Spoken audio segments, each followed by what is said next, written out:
নমস্কার, আমি রক্তিম। আজকে এই ভিডিওতে সাক্ষ্যজিৎ ভট্টাচার্যের একানরে বইটার রিভিউ করব। বইটা আমার কাছে এই মুহূর্তে নেই, বইটা সপ্তর্ষি প্রকাশনের বই, পেজ নাম্বার যে 200 মতো। আমি একটা ছবি বসিয়ে দিচ্ছি।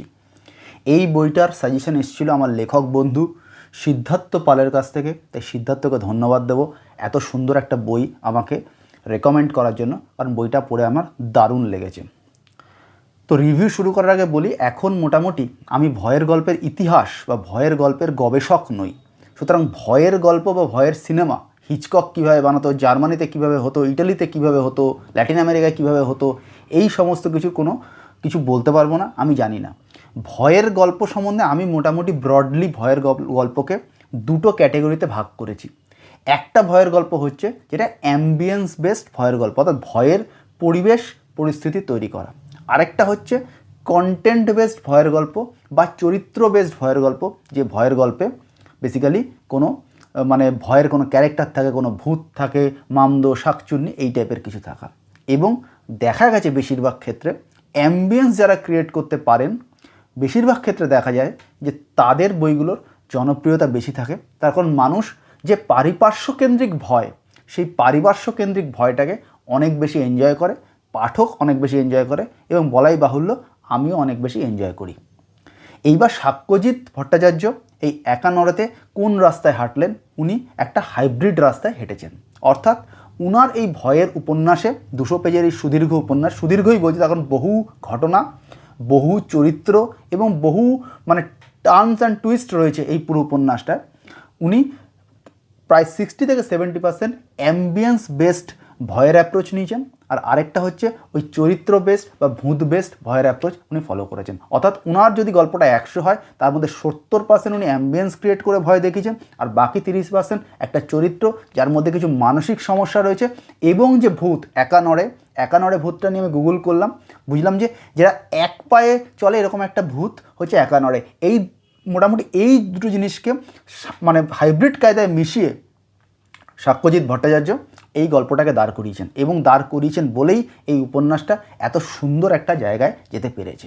এবার সাক্ষ্যবাবুর বাক্য নিয়ে একটা কথা বলি, যে সুরিয়ালিস্টিক কায়দায় থ্রিলার বা ভূতের গল্প লেখা বর্তমান সময়ে আমি বা বলতে পারেন সাম্প্রতিক সময়ের যাদের দেখেছি তাদের মধ্যে খুব কম সংখ্যক লেখকের মধ্যেই এই কোয়ালিটিটা আমি দেখেছি, যেটার মধ্যে সুরিয়ালিস্টিক কায়দা থাকে, সেন্টেন্সগুলোর মধ্যে ধোঁয়া ভাষা ব্যাপার থাকে, তার মধ্যে দিয়ে উনি থ্রিলার বা ভয় বা এই বিষয়গুলোকে উনি জেনারেট করতে পারেন।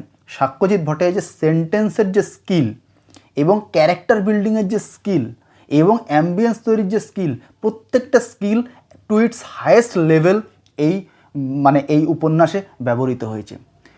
গল্পগুলো স্লোলি চলার পরেও পাঠক কোনোভাবেই একঘেয়ে হচ্ছেন না, বোর হচ্ছেন না।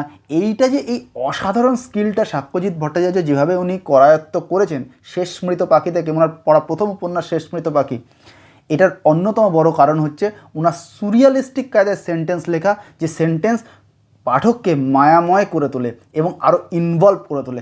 খুব মারমার কাট নয়, সেন্টেন্সটার মধ্যে একটা স্লোনেস রয়েছে, গল্প বলার মধ্যে একটা স্লোনেস রয়েছে। এই স্লোনেসটাকে সাক্ষ্যবাবু তৈরি করতে পারেন মারাত্মকভাবে, এবং এটার জন্য সবচেয়ে বড় দায়ী হচ্ছে ওনার বাক্য লেখার কায়দা। এরপর হচ্ছে যে কোনো বড় উপন্যাসের ক্ষেত্রে একটা বড় ভূমিকা থাকে হচ্ছে সাবপ্লট মার্জিং। একটা উপন্যাস বড় হবে না ছোট হবে, এই জিনিসটা ডিসাইডিং ফ্যাক্টর হিসেবে কাজ করে হচ্ছে সাবপ্লট। কারণ অনেকগুলো সাবপ্লটকে যখন আপনি মার্জ করতে পারবেন, তখন দেখবেন উপন্যাস অটোমেটিক্যালি বড় হচ্ছে। এটা 200 পেজে গেছে, কারণ গল্পের যে থিমেটিক আইডিয়া, এই থিমেটিক আইডিয়া হচ্ছে এই একানরে বলে এই ভূতটার অস্তিত্ব আছে না নেই, বা এই ভূতটা এই গল্পটার মধ্যে যে কনফ্লিক্ট ক্রিয়েট করছে, সেই কনফ্লিক্টটার রিজলিউশন কী করে হবে। এই 1 লাইনার বা 2 লাইনার আইডিয়াকে একটা বড় উপন্যাসে কনভার্ট করতে গেলে সবচেয়ে বেশি এটা প্রয়োজন হয় অনেকগুলো সাবপ্লটকে এনে সেগুলোকে মার্চ করতে যাওয়া, সাবপ্লটগুলোকে জুড়তে যাওয়া। এটা হচ্ছে একটা ক্লাসিক টেস্ট ইনিংসের মতো। 90 ওভার জুড়ে একজন বড় ক্রিকেটার ব্যাটিং করছেন, ধরা যাক রাহুল দ্রাবিড়, তিনি সেশন বাই সেশন পরিস্থিতি অনুযায়ী নিজের খেলাকে কীভাবে বদলাচ্ছেন, তার উপর ডিপেন্ড করছে তিনি 90 ওভার টিকে থাকতে পারবেন কি না। তার কারণ সকালবেলা কুয়াশা পড়বে, দুপুরবেলা রোদ উঠবে, রিভার্স সুইং হবে, বিকেলবেলা ইডেন গার্ডেনে যদি টেস্ট হয় গঙ্গা থেকে হাওয়া আসবে, বলের টার্ন এবং সুইং হবে। এই প্রত্যেকটা সময় নিজের খেলাকে চেঞ্জ করতে করতে 90 ওভার সার্ভাইভ করার নামই হচ্ছে সেশন জুড়তে জুড়তে 90 ওভার টিকে থাকা। আর এই প্রত্যেকটা সাবপ্লটকে মার্চ করতে করতে যাওয়ার নামই হচ্ছে একটা বড় উপন্যাস তৈরি করা। কারণ একটা বড় উপন্যাসকে ইন এ নাটশেল আপনি ছোটো ছোটো অনেকগুলো সাবপ্লটের সুপার সেট হিসাবে দেখতে পাচ্ছেন। ওই সাবপ্লটগুলো হচ্ছে সাবসেট। এই সাবসেট সুপারসেটের খেলার জন্য সাবপ্লট মার্জিংটা খুব ভালো করে করতে হয়, এবং যেটা আমি শেষ মৃতবাকি, নৈশ অপেরা, এখানে ডেরেক বসে আছে, প্রত্যেকটা জায়গায় আমি দেখেছি সাক্ষ্যজিৎ ভট্টাচার্য সেই জায়গায় একজন মাস্টার। এবং এইটার জন্য এই উপন্যাসটা এই জায়গায় চলে গেছে, কারণ কনসেপচুয়ালি উপন্যাসটা 1 বা 2 লাইনার। এই 2 লাইনারকে একটা বড়তে কনভার্ট করার যে স্কিল, যেটা সাক্ষ্যজিৎ ভট্টাচার্যের রয়েছে।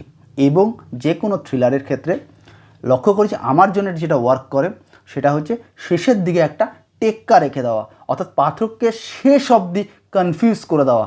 এই কনফিউজ করার জন্য দুটো জিনিস করতে হয়, ক্লু ছাড়তে হবে, কিন্তু পাঠক যেন পুরোপুরি বুঝতে না পারে ঘটনাটা কী জন্য ঘটছে।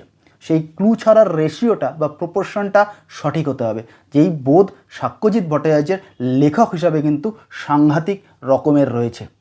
এই ক্লু ছাড়ার বোধের জন্য এবং শেষ মুহূর্তে টেক্কাটাকে সঠিক জায়গায় নিয়ে আসার জন্য একা নড়ে কিন্তু এক ধাপ উপরে চলে গেছে। বাংলায় ভয়ের সাহিত্যের ক্ষেত্রে এখনকার সময়ের আমার কোনো ধারণা নেই, ভয়ের গল্প খুব বেশি পড়ি না, খেয়াল করবেন ভয়ের গল্প নিয়ে আমি খুব বেশি ভিডিও বানাই না। কিন্তু এখনকার বাংলা সাহিত্যে ভয়ের গল্পে যদি 2-3টে ভয়ের গল্পের নাম করা যায় আমার পড়ার মধ্যে, আমি অবশ্যই সাক্ষ্যজিৎ ভট্টাচার্যের একা নড়েকে জায়গা দেবো। আমার এই ভিডিও ভালো লাগলে অবশ্যই একটা থামস আপ, চ্যানেল ভালো লাগলে সাবস্ক্রাইব। দেখা হবে পরের ভিডিও, ততদিন ভালো থাকবেন, টাটা।